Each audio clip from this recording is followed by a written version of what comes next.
komunis tidak dikenal oleh orang Indonesia. Yang memperkenalkan komunis iku sapa? Ba'alwi, yaitu adalah Belanda. Dari orang-orang dibawa oleh Belanda, yaitu Yaman, Hadramaut, golongannya Ba'alwi Habaib.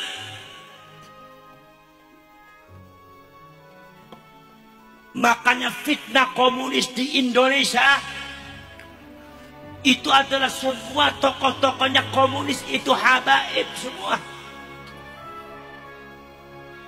Pada tahun 1943 mulai muncul saudara-saudara sekalian. Apa 1945 mulai muncul saudara-saudara sekalian faham komunisme yang ada di Indonesia. Akhirnya mau dibuat partai PKI, membuat fitnah di Indonesia, sudah membunuh ribuan nyawanya para ulama, para kiai, ribuan nyawanya para ulama, para kiai kampung, ribuan nyawanya para kiai, para ulama pribumi. Itu yang menggagas itu siapa? Yang menggagas adalah saudara Musa. Musa itu siapa? Musa adalah Al-Habib, Musa bangsanya Al-Munawwar. Pada tahun 1965 terjadi gerakan 30 SPKI. Banser akeh sing diracun, kiai dicincang, orang mung kiai, jenderal pentolan Indonesia dicincang habis oleh mereka yang mengatasnamakan komunis dan pergerakan G30 SPKI. Ternyata di belakangnya itu ada, ternyata yang mimpin pembunuhan ulama NU, membakar pesantren itu sopo?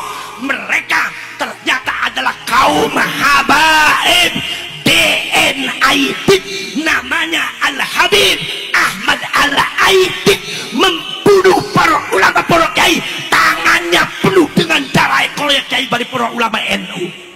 Nih wong NU gak sadar yang keterlaluan sampai gak usah tadi pengurus NU. Saudara-saudara sekalian, makanya saudara-saudara sekalian, ini banyak cerita-cerita semacam itu. Bukan itu aja, banyak sekali cerita-ceritanya. Apalagi semakin banyak dikaji referensinya, kitabnya, semakin banyak luar biasa hal-hal yang tidak baiknya. Karena mereka itu Syiah Imamiyah, ideologinya adalah ideologi Yahudi. Walaupun mereka ada yang Islam, tapi tetap sifat Yahudi, karakter dan ideologinya tidak pernah hilang. Banyak yang condong di komunis, banyak yang condong di komunis. Irak apa Yaman ketika itu bersatu, Republik Yaman bersatu, dipecah belah oleh siapa? Dipecah belah oleh kaum Ba'alwi yang mengaku dirinya cucunya Rasulullah.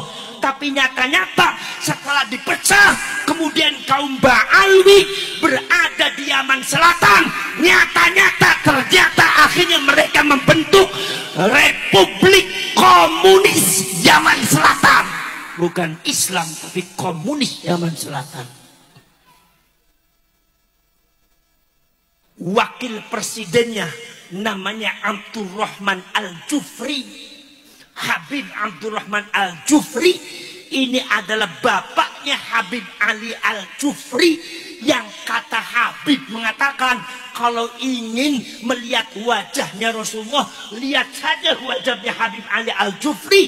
Ini bapaknya Habib Ali Al-Jufri itu terusir dari Yaman. Kenapa? Sebab beliau terakhir menjabat wakil presiden Republik Komunis Yaman Selatan yang diusir oleh orang-orang Yaman.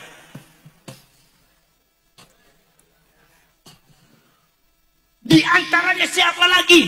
Partai Sosialis Yaman yang bergerakkan Leninisme dengan Marxisme, Karl Marx dengan Lenin. itu genetikanya sama dengan Habibnya sampean. Apa? Genetika Yahudi Askenazi. Lenin genetika Yahudi Askenazi. Marx, Karl Marx genetika Yahudi Askenazi. Termasuk Profesor Dr. Snoek Groninger Belanda yang menjajah sampean pura-pura jadi Islam, yang disebut dengan menyamarkan dirinya menjadi yaitu Haji Abdul Ghafur, itu juga genetikanya Yahudi Askenazi. Termasuk Van der Berg yang membelokkan nasabnya Wali Songo juga Yahudi Askenazi. Termasuk Habib sampean Yahudi Askenazi. Mereka sama-sama satu keluarga bergerak di dunia untuk menguasai dunia.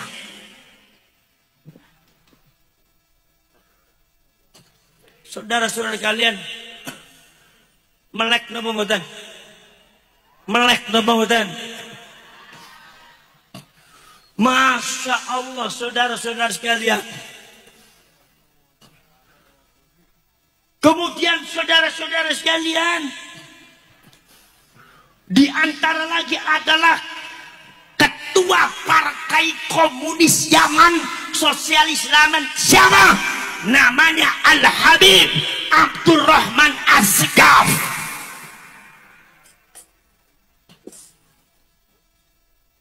Perdana Menteri Republik Komunis Yaman Selatan siapa?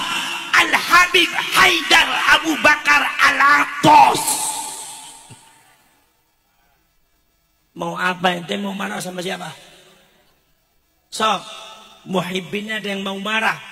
Sok, fakta sejarah itu seperti itu. Bagaimana itu datanya? Klarifikasi. Makanya ada catatan sejarah mengatakan bahwasannya yang memperkenalkan komunis di Indonesia itu bukan orang Indonesia. Di Indonesia itu dulu tidak kenal komunis. Indonesia itu tidak kenal komunis. Komunis itu bukan mazhab asli Indonesia, bukan.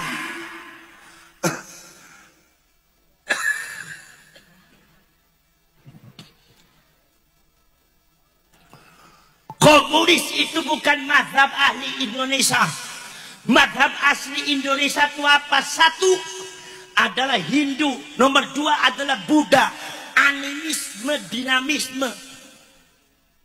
Mazhab asli Indonesia di antaranya adalah Islam Brahman, Islam Brahman, Islam Kapitayam, Islam Sunda Wiwitan, Islam Kejawen. Kejawen asalnya Kejavaan.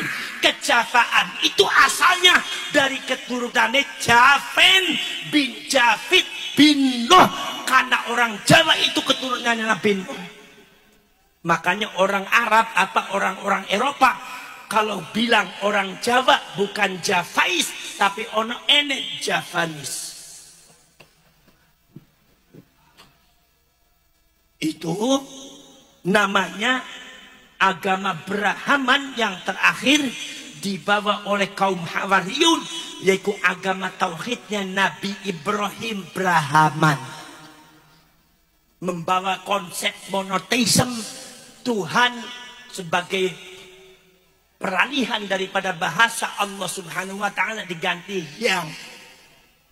Kalau nyebut Allah maka dibunuh oleh Roma, maka nama Allah diganti dengan yang oleh orang Cina Selatan apa Cina kuno. Orang Cina kuno itu menurut Profesor Dr. Kamal Shalibi mengatakan mereka termasuk Banu Israel, maka dari itu adat budayanya pakai gamis.